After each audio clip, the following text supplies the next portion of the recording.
파트리크 쥐스킨트의 중편 소설 비둘기, 오늘 설교에 등장하는 비둘기는 이 제목에서 가져왔습니다.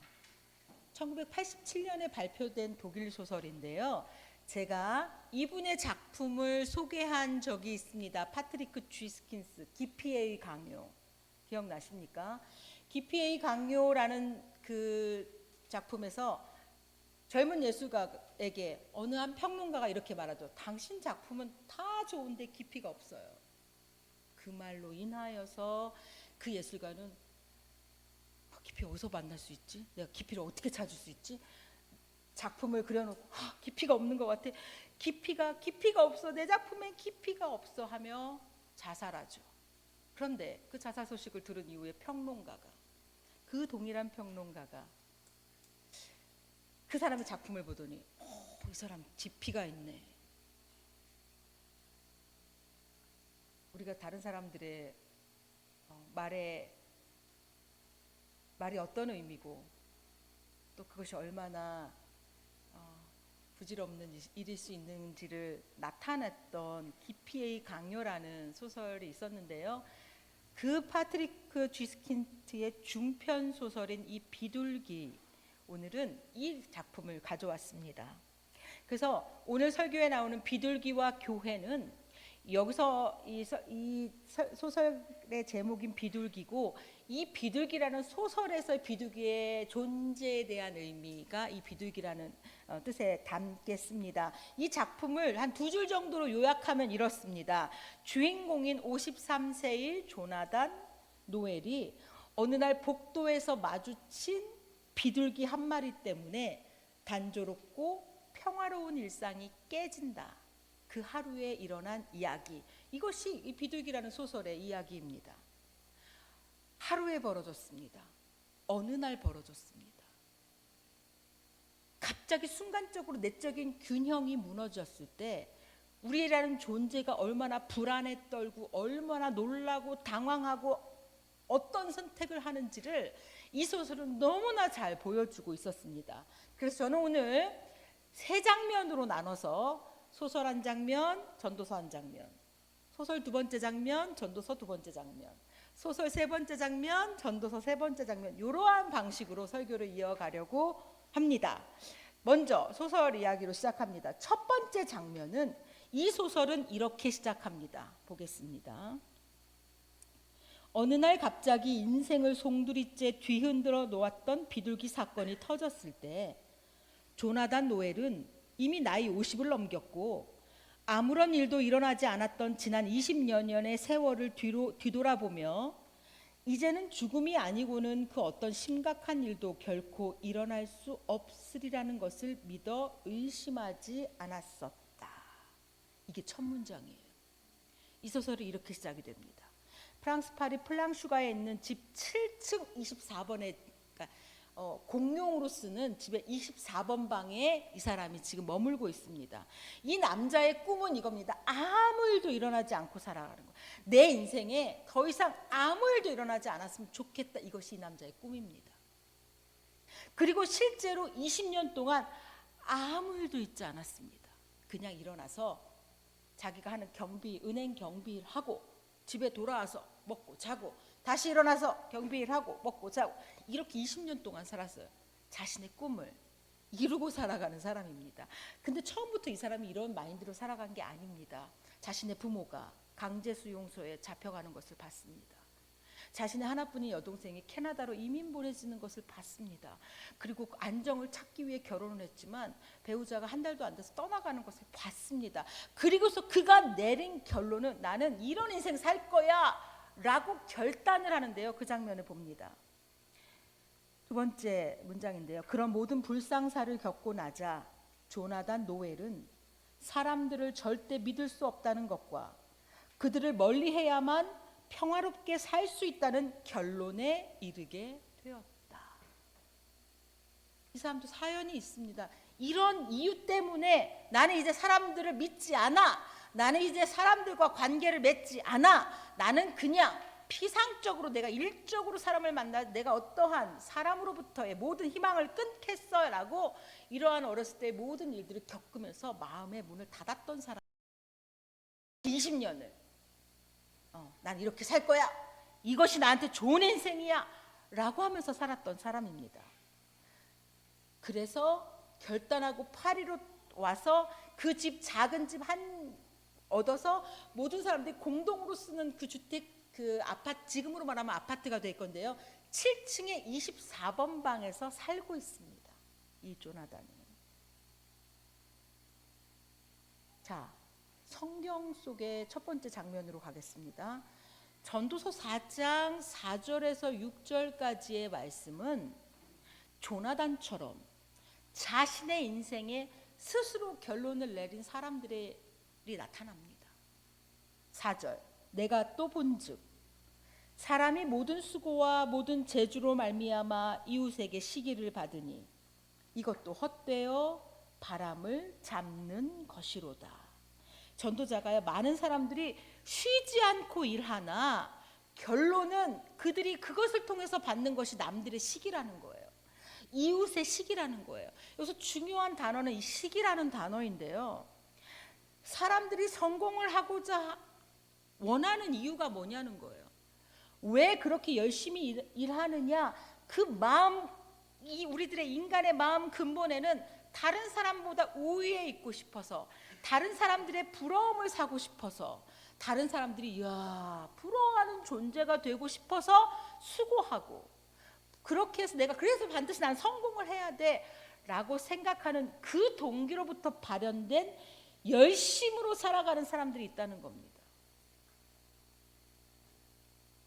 그 동기가 남들이 나를 좀 우러러봤으면 좋겠고, 나를 좀 부러워했으면 좋겠고, 그렇게 성공의 자리에 오르기 위해서 수없이 수고하는 사람들의 모습이 4절에 나타나는 사람들입니다. 자, 이것 역시도요, 어떤 사람들이 이렇게 결단하는 거예요. 우리의 생애 중 나는 성공할 거야. 나는 이렇게 해서 내가 코를 납작하게 해줄 거야. 나는 인생에서 난 이런 삶을 살 거야. 결단한 거 아닙니까? 조나단처럼 나는 이런 인생을 살 거야라고 결단한 사람들의 모습이 4절에 나옵니다. 그런데 이 4절에 우리가 잊지 말아야 되는 게 시기라는 단어, 그러니까 근본적인 이 내 삶을 움직이는 근본적인 역동적인 힘이 다른 사람들에게 부러움을 일으키기 위해 내가 좀 더 유명해져서 다른 사람들의 우위에 있기 위해서라면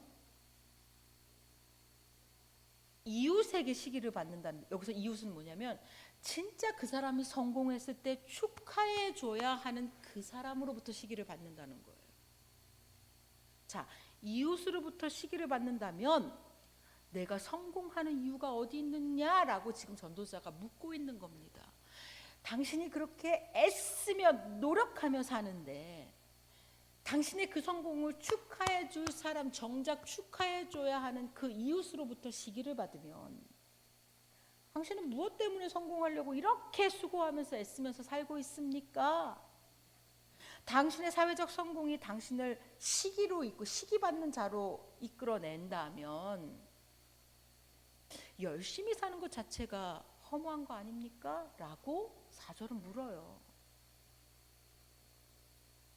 그러나 또 5절은 이렇습니다. 그렇다고 열심히 살아봤자 그거 다 소용없어 라고 생각하는 사람들, 이것도 어떤 사람들의 삶의 스타일입니다. 우리 주위에요, 이렇게 살아가는 사람들도 있어요.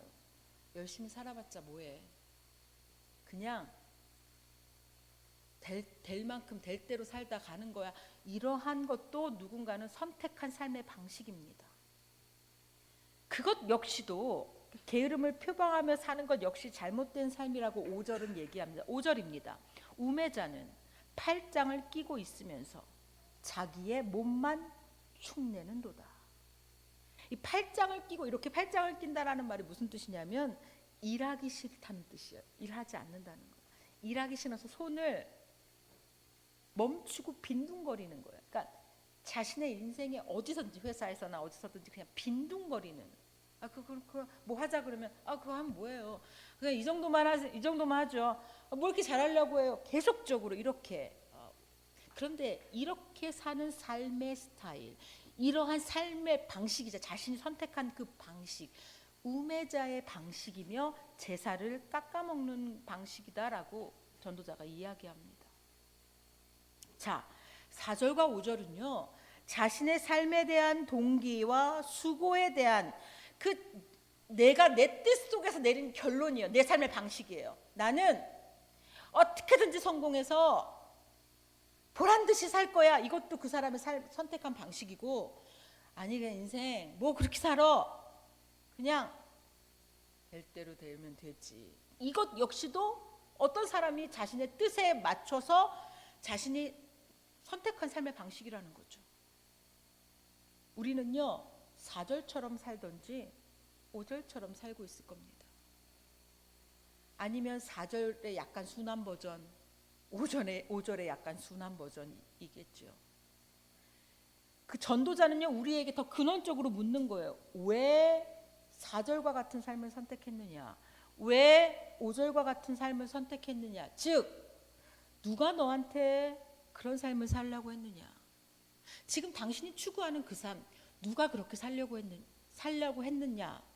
또한 바른 판단 속에서 선택한 건 맞느냐? 또 그 선택으로 말미암아 가져올 인생의 방향과 삶의 방식을 고집하는 지금 그 근거는 뭐냐? 이것이 지금 전도자가 말하고 있는 거예요. 당신이 지금 그렇게 고집하고 있는 삶의 방식을 누가 가르쳐줬느냐? 어디서부터 그 생각을 갖게 되었느냐? 그 방식으로부터 말미암을 결론에 대해서 후회하지 않느냐? 그렇게 살았을 때 이런 결론, 어떠한 결론이 낼 줄은 알고 있느냐? 막 이렇게 4절처럼 살고 있느냐? 5절처럼 살고 있느냐? 이것은요 지금 살고 있는 여러분들이 지금 선택한 삶의 방식 있잖아요. 어디서부터 왔느냐? 그 근거가 무엇이냐? 혹시 뭣도 모르고 그렇게 살고 있는 거 아니냐? 이것을 묻고 있는 거예요. 지금 여러분들이 이렇게 가지고 있는 이 방식에 대해서 의문을 가져봤느냐? 그냥 그렇게 사는 건가 보다 하고 살고 있지 않느냐? 이런 여러 가지 질문들이요 이 4절과 5절에 담겨 있습니다. 여러분들은 어떠십니까? 지금 여러분들이 추구하고 계시는 하루의 삶의 방식, 인생에 대하는 태도는 어디서부터 왔습니까? 누가 가르쳐 주셨습니까? 나는 언제부터 이렇게 살기로 결심하셨습니까? 조나단 노엘은 자기가 어렸을 때 겪은 그 일을 통해서 나는 이렇게 살 거야 라고 하고 그렇게 살았습니다. 여러분은 혹시 어떤 계기나 어떤 가르침들을 통해 그 삶의 방식이 고착화된 건 아닙니까?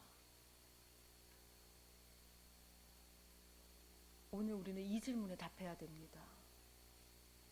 내가 그렇게 추구하는 이 방식이 어디서부터 왔지? 내가 이렇게 냉소적인 나의 태도는 내가 언제부터 이랬지?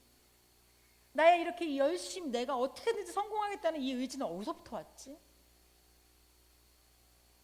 그것의 근원이 잘못됐다면 그것이 아까 말했듯이요 남들의 부러움과 시기와 또는 그 판단의 기준이 남들에게 있다면 내 인생을 사는 게 아니기 때문입니다. 두 번째 장으로 가겠습니다. 두 번째 장면입니다. 비둘기 속 두 번째 장면으로 가겠습니다. 그러던 어느 날 여느 날과 똑같은 일상이라 생각되던 그날 아침 공용 화장실로 가기 위해서 조나단이 문을 딱 자신의 방문을 열었는데 자신의 방문 앞에 비둘기가 딱 앉아 있는 거예요. 여러분들은 뭐 비둘기가 앉아 있어봤자 뭐하냐 이렇게 생각하실지 모르겠어요. 조류 포비아인 저로서는 너무 이해가 돼요. 저는 만약에 비둘기가 그 앞에 있었으면 전 못 나갔어요. 나 너무 이해가 됐어요. 그런데 비둘기가 딱 앉아 있는 거예요. 그런데 소설에 보면요 그 비둘기를 엄청 묘사해놨는데 저는 그거 패스해서 읽을 수가 없어요. 상상이 돼서 너무 무서워가지고 그 비둘기를 갈색 털이 뭐 어떻게 너무 무서워가지고 읽지를 못하고 패스, 그 부분 패스. 너무 무서웠어요. 그런데 그러한 비둘기가 문을 탁 화장실 가려고 아침에 문을 탁 열었는데 자신의 앞에 탁 있다. 이 비둘기가 어떤 의미겠어요? 조나단이 너무 놀래갖고 숨이 막 가빠지는 거예요. 이거 어떡하지? 그래서 방문을 팍 닫았어요. 너무 놀래가지고 방문을 탁 닫습니다. 그 뒤부터 고민돼요. 출근해야 돼요. 어떡하지? 지금 나 화장실 너무 가고 싶어요. 못 나가는 거예요. 그때부터 멘붕이 오는 거예요. 이 멘붕이 와가지고 어떻게 하지? 어떻게 하지? 소설 속에 이렇게 장면이 나와요. 방에 있는 세면대에다 소변을 본다. 너무 무서워갖고 화장실 못 가는 거예요. 근데 문제는 출근을 해야 돼요. 근데 저 방 앞에 비둘기가 있는지 없는지가 궁금해 죽겠어요. 그런데 무방비를 얻었다 걔가 들어오면 어떡해요? 얘가 들어오면 어떡해요? 그래서 노엘이 이 조나단이요 고심하고서 어떻게 하냐면 내가 이걸 뚫고 나가야 되겠다 라고 생각해서 여름이 이 배경이 여름인데 머리끝부터 발끝까지 온통 다 무장을 합니다. 혹시 비둘기가 나를 건드려도 이렇게 살갗에 닿지 않기 위해서 무장을 하고 방문을 여는 거예요. 이 문을 여는 거예요.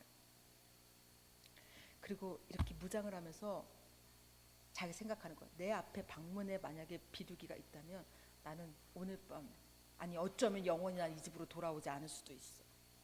그렇게 생각하면서 주섬주섬 혹시나 모른다고 온몸에 그 감싸고 꽁꽁 싸매고 가지고 있는 소유 돈을 다 주머니에 넣고 그 집을 나가 시도를 합니다. 빠져나왔어요. 그런데 비둘기 문을 팍 여니까 비둘기가 와타탁 했어요.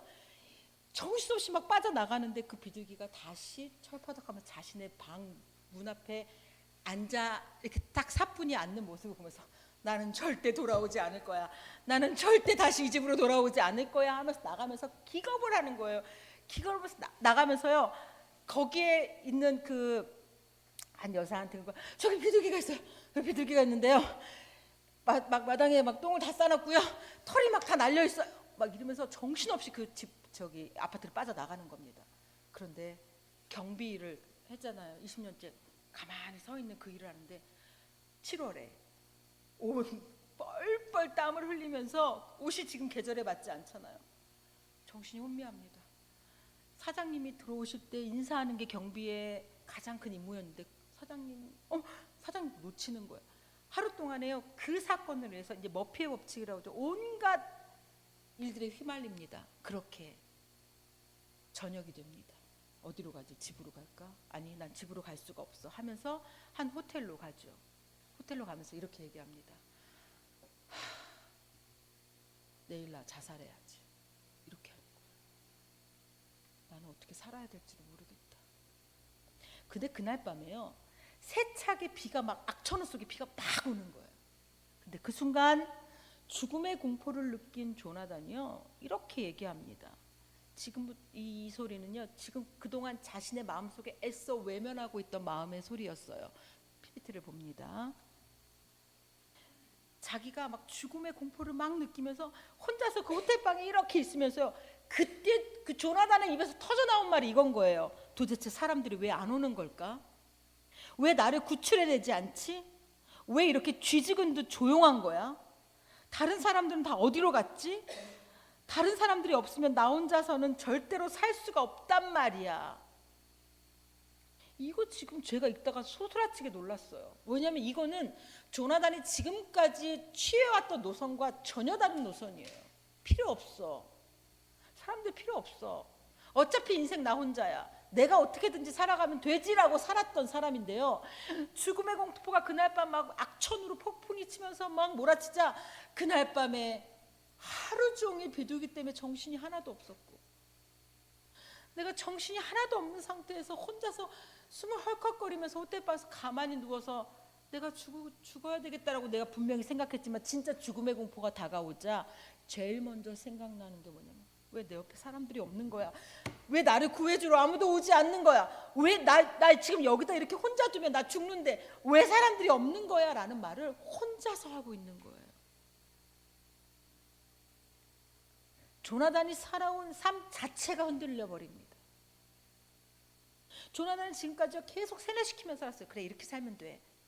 그냥 이렇게 살아. 뭘 더 고치려고 그래. 그냥 이렇게 살아. 아무 일 없이 그냥 월급 받으면서 그냥 경비를 하면서 나 혼자서 먹고 살만 하면 되는 거야. 계속 이렇게 세뇌시키면서 그냥 그렇게 살았던 거예요. 사람들과 엮이면 힘들어, 복잡해, 그냥 이렇게 살아. 이렇게 살아왔는데 그날 밤에 그가 사람을 찾고 있어요. 난 이렇게 살 수밖에 없었다고. 사람들이 나한테 준 상처만 생각하면 내가 견딜 수가 없다고. 그런데 이 어느 날 나타나 이 비둘기 앞에서요, 인생이 속수무책으로 변합니다. 자신의 평화, 지금까지 이것이 맞다라고 생각하면서 살아왔던 그 생각들을 송두리째 깨트려버리는 그 하루에 벌어진 일, 그리고 그 시작의 비둘기. 마음 깊이 묻어나왔던 불안과 혼란, 고독이 막 밀려오는데 감당이 되지가 않는 거예요. 여러분들은 어떠십니까? 애써 눌러놓고 그래 뭐 어쩔 수 없어 이렇게 살아야지. 그러나 어느 날 우리 인생에 나타난 비둘기를 만날 때 순간적으로 고독과 혼란과 모든 것들이 물려올 때 이거 감당할 수가 없는 거예요. 전도서 2번째 씬으로 가겠습니다. 이 4절과 5절처럼 살아가는 우리에게 전도자는요, 6절에서 말하는 이 처방을 다시 제안합니다. 이 처방은요, 익히 알고 있는 겁니다. 여러분들 이거 새로운 처방이 아니에요. 그런데 우리가 이 처방을 무시하고 살아가죠. 그리 매력적이지가 않아서. 나 6절처럼 사는 거 알지만 그리 매력적이지 않아서 내가 따르지 않았을 뿐이에요. 나는 그렇게 살고 싶지 않고, 아니 나는 왜 내가 좀 더 그냥 릴렉스하게 살면 안 돼요? 또는 내가 좀 뭔가 보란듯이 좀 다른 사람들 위해서 나를 그동안 무시했던 사람 납작하게 해주기 위해서 그렇게 살면 안 돼요? 그래서 선택하지 않았던 삶이 6절의 삶이에요. 그래서 하나님의 말씀이 알지만 아니요, 저는 그러고 싶지 않아요 해서 우리가 무시했던 삶이 6절입니다. 6절 같이 읽습니다. 시작. 두 손에 가득하고 수고, 한 손에만 가득하고 평온함이 더 나으니라. 두 손에 가득하고 수고하며 바람을 잡는 것보다 한 손에만 가득하고 평온함이 더 나으니라. 이거 우리 아는 말씀입니다. 자족이에요. 하나님께서는요, 우리 인생에 있어서 자족을 명하셨어요. 그런데 우리는 아니요, 한 손으로는 안 되죠. 인생 얼마나 길고요. 저 지금 이거 한 손으로는 안 되죠. 두 손에 가득할 때까지 내가 수고하겠다라고 작심하면서 어떤 일이 벌어지냐면, 수고하여 바람을 잡는다고 나오는데요. 바람은 잡을 수 있어요? 못 잡아요. 그런데 그 수고가 아주 심하게 계속적으로 반복되는 겁니다. 우리는 알죠. 적게 가지고서도 평안을 누리며 사는 것이 많이 가지기 위해 일평생 애쓰면서 아무것도 못하고 계속 거기에 전전긍긍하면서 사람처럼 못 사는, 그것보다 한 손에 가득 쥐고 하나님을 의지하고 평안한 삶을 사는 거, 이것이 맞다라는 거 우리가 알아요. 선택을 안 했을 뿐이지. 또 그것이 우리에게 있어서 우리의 꼭 그렇게 해야 되나? 우리를 이 말씀에 우리가 설득되지 않아서 그렇지 이렇게 해야 된다라는 것을 우리는 알고 있습니다. 조나단이 자신의 삶에 있어서 마지막에 깨닫는 것들을 보면서 우리는 이 말씀이 하나님께서 말씀해 주신 이 자족의 삶, 그리고 또 내가 택한 그동안 나의 삶의 방식에 대해서 이것이 맞느냐라고 물어볼 필요가 있습니다. 3번째 장으로 가겠습니다. 비둘기 3번째 장면입니다. 그날 밤에 사람을 깨달은 조나단은요, 내가 이 호텔에서 이렇게 살 수는 없다. 난 우리 집으로 가야 된다. 라고 해서 그날 아침 집으로 가기로 결심합니다. 그런데 막상 그 집 앞에 가니까 두려워요. 비둘기가 있으면 어떡하지?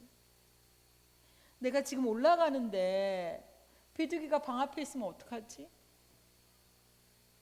그런데요, 이 소설의 마지막 구절은 이렇게 끝납니다. PPT 봅니다. 복도는 완전히 비어 있었다. 비둘기는 흔적도 없었다. 바닥에 오물도 다 치워져 있었다. 깃털도 없었다. 붉은색 타일 위에서 바들바들 떨리던 작은 깃털도 보이지 않았다. 이렇게 소설이 끝이 나요. 그런데요, 요 바로 앞에 어떤 장면이 있냐면 이제 이 사람이 바들바들 떨면서 비둘기가 있으면 어떡하지? 라고 하면서 하나 또 계단을 올라가는 거예요. 근데 그 계단을 올라가는데 라디오 소리가 들리는 거예요. 이거 내가 맨날 듣던 라디오 소리인데, 저 집에서 나오는 라디오 소리인데, 계단을 조금 더 올라가자 이 라샬 부인이 늘 이 시간에 그 커피를 이렇게 내려갖고 커피 향기가 났던데 그 커피 향기가 쫙 나는 거예요. 그러자 갑자기 굉장히 공포심으로 이렇게 예민해졌던 내가 이렇게 진정되는 것을 느끼는 거예요. 이 조나단이. 자신이 그동안 별것 아니라고 생각했던 이 인간관계가, 이 간접적이었죠. 그 인간관계가요, 그의 공포심을 녹여내는 거예요. 그리고 갔는데 밖에 비둘기도 없고 그 잔해물들도 없는 거예요. 그것은 자기가 너무 기겁해서 뛰어나가면서 거기 있던 이 로카르 부인에게 저기 저거 있는데요, 저거 좀 치워주세요 라고 말은 했지만 그 부인이 치울 의무가 있는 사람이 아니었어요. 그런데 그 부인이 호의를 베풀어 준 거였어요. 기대할 수 없었던 호의였는데 그 부인이 그렇게 다 치워놓은 거예요. 그걸 자기가 발견하는 거예요. 이 소설은요, 이 조나단을 자신의 인생을 흔들 만한 공포, 그 비둘기, 이 공포로부터 구해낸 것이 바로 자신의 곁에 있는 사람들과 그들과 함께하는 그 일상이라는 것. 그리고 내가 그 일상 속에서 내가 인지하지 못하고 누리고 있었던 호의들, 그런 호의들이 조나단을 그 공포에서 구해내고 있었다라는 것을 말하고 있었습니다. 세 번째 전도서의 이야기로 갑니다.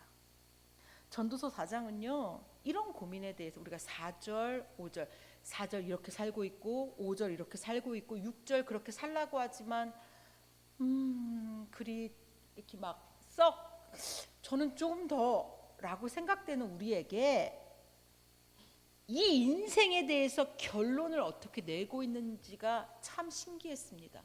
우리는 그렇게 얘기하면 더 열심히 살아라, 또는 자족해라, 또는 그냥 게으르게 살아라, 이렇게 나올 것 같은데 그 이야기, 그 삶에 대한 결론을 공동체의 삶으로 결론을 내리고 있습니다. 이것이 놀라워요.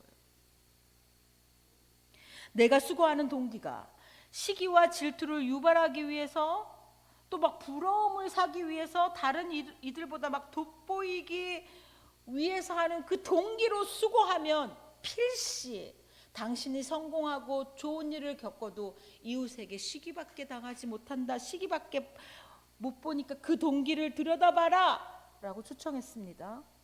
또 반대로 열심히 사는 이들을 조소하고 조롱하면서 아유, 저거 잘난 맛에 살아서 그래 라고 조소하고 냉소적으로 저 사람들을 바라보는 그러한 모습을 가진 사람. 그래서 모든 일에 막 무관심하고 어떤 일을 같이 해도 다 무관심하고 이러한 삶을, 태도를 가진 사람의, 그거 우매한 사람의 자리다 라고 일깨워준 전도자는 우리가 택해야 될 삶에 있어서 아주 중요한 삶의 방식이 공동체의 삶이라는 것을 9절에서부터 12절까지 이야기를 합니다. 특별히 10절부터 12절에는요, 우리 사람들이 그러한 다른 동기가 아니라 우리가 함께 살아야 하는 좋은 이유, 공동체의 삶이 좋은 이유를 세 가지를 얘기를 해요. 10절은 이렇게 얘기를 합니다. 한 사람이 넘어질 때 다른 사람이 붙들어 줄 수 있으므로 결과적으로 두 사람 둘 다 넘어지지 않지 않느냐. 또 두 번째는요, 두 사람이 서로의 체온에 의지해서, 이게 이스라엘에서는 아주 저녁마다 겪는 일이죠. 기온차가 너무 심한 그때 다른 사람의 체온에 의지해서 내가 서로 따뜻함을 얻는 거, 그거 사람이 있어야지만 가능한 일이다. 세 번째, 이 외부적으로 공격을 받을 때요, 한 사람이면 취약하나, 여기서 중요한 단어를 써요. 두 사람이면 맞설 수 있다 그래요. 이 맞설다는 뜻은요, 해볼 만하다는 거예요. 인생끼리 서로 사랑하며 협력하는 일의 유익을 이야기합니다. 왜냐하면 앞에서 우리가 이 소유라는 이야기를 하는 이유가 뭐냐면, 소유를 추구할 때 놓치는 게 관계거든요. 소유를 중요하게 여기면서 그것을 향해서 달려갈 때 4절이든지 5절이든지 4절의 삶을 살든지 5절의 삶을 살든지 놓치는 것은 사람이에요. 놓치는 것은 관계성입니다. 그런데 그것에 대해서 전도자는요, 우리 인생에서 절대로 소유는 자족하면서 살아가는 것이 유익하며, 우리가 진짜로 신경 쓰면서 기억해야 되는 것이 공동체의 삶이라는 거예요. 당신의 옆에 사람이라는 거예요. 특별히 우리는 이 지점에서 이 전도자의 이 해석에, 오늘날 성서의 해석상으로 봤을 때 이 10절에서 12절은 교회를 얘기합니다. 이 10절에서 12절의 말씀은요, 교회에 대한 이야기예요. 즉 무슨 뜻이냐? 전도서에 등장하는 한 사람은 취약성이에요. 아까 조나단이 만난 고독함입니다. 우리는 그런 존재입니다. 자신이 삶의 프레임을 딱 짜놓고 난 이렇게 살 거야, 건드리지 마, 이렇게 합니다. 그것이 소유를 향한 것일 수도 있고 성공을 향한 것일 수도 있어요. 이런 우리가 간과하는 것은 어느 날 나타나는 비둘기예요. 이런 우리가 간과하는 것은 어느 날 내 삶을 통째로 흔들어버리는 비둘기입니다. 이것을 우리 성경적인 용어로 말하면 고난이겠죠. 예상치 못한 고난. 어느 날 갑자기 나타났어요. 그것이 내가 방문을 열었는데 내 앞에 있어요. 이때 삶이 송두리째 흔들려서 막 조나단이 그 하루 종일 당황하고 막 어떻게 해야 될지 모르고 혼란과 고독과 막 송두리째 흔들리는 그때, 특별히 이러한 것이 인생이라고 얘기를 하며 이때 믿음의 공동체가 있어야 한다라는 것을 전도서는 분명히 얘기합니다. 여러분들 비둘기가 나타나기 전에는요, 여러분들 교회를 이렇게 생각합니다. 내가 교회를 다녀준다, 내가 교회를 섬겨준다, 내가 교회를 위해서 무언가를 하고 있다, 교회는 내가 가든지 안 가든지 나의 선택지 안에 있다라고 생각이 들 겁니다. 비둘기가 나타나기 전에는요. 그런데 우리 인생의 앞에 나타난 비둘기 앞에서요, 우리를 붙드는 것은 믿음의 공동체라고 전도서는 이야기합니다. 한 사람의 취약성을 두 사람은 맞설만 하다, 세 겹줄은 끊어지지 않는다예요. 이거 믿음의 공동체가 힘이 있는 이유는, 여러분들 다른 공동체도 있잖아요. 믿음의 공동체가 힘이 있는 이유는 우리가 힘이 있어서가 아닙니다. 우리가 같이 우리가 섬기는 예수 그리스도께서 힘이 있기 때문입니다. 우리가 예수 그리스도를 머리로 삼고 몸된 지체 안에서 당신의 고통을 나의 고통으로 받아들이기 때문에 이 공동체가 힘이 있는 겁니다. 믿음의 공동체가 한 사람의 취약성을 그대로 두지 않고 그것이 나의 일이라고 받아들이는 건 예수 그리스도의 긍휼함 때문이지 우리 개개인의 개인기 때문이 아닙니다. 그래서 예수 그리스도가 나를 그렇게 사랑하셨으니 내가 당신을 사랑한다라는 이 같은 긍휼함이 성도 안에 있기 때문에 믿음의 공동체가 강력한 겁니다. 우리 교회는 그러한 믿음의 공동체가 되어야 되고, 오늘 우리 모든 성도들은 비둘기를 만난 성도들을 붙잡아 주셔야 됩니다. 오늘 우리는 인생에 대해 생각합니다. 나의 어떤 동기와 열심으로 지금 나는 이 삶을 살아가고 있는가 점검하십시오. 그 동기가 잘못되어 있을 수 있습니다. 그 속에서 조나단의 모습과 유사한 모습이 있지 않는지 살펴보십시오. 그때는 그렇게 문을 닫고 살아가는 게 전부였을 수 있지만 또 내가 만난 이웃들의 호의에 의해서 내가 예상하지 못했던 호의에 의해서 내가 살아났다면 그 다음에 갈 길은 내가 다른 사람에게 호의를 베풀어야 되는 그 자리로 나아가야 되는 거지 않습니까?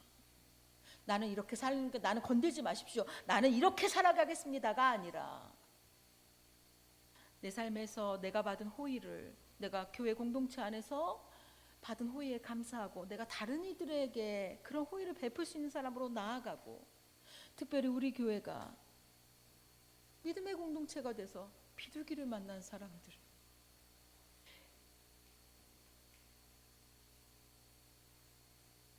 비둘기를 맞설 만한 든든함을 줄 수 있는 교회 되기를 원합니다.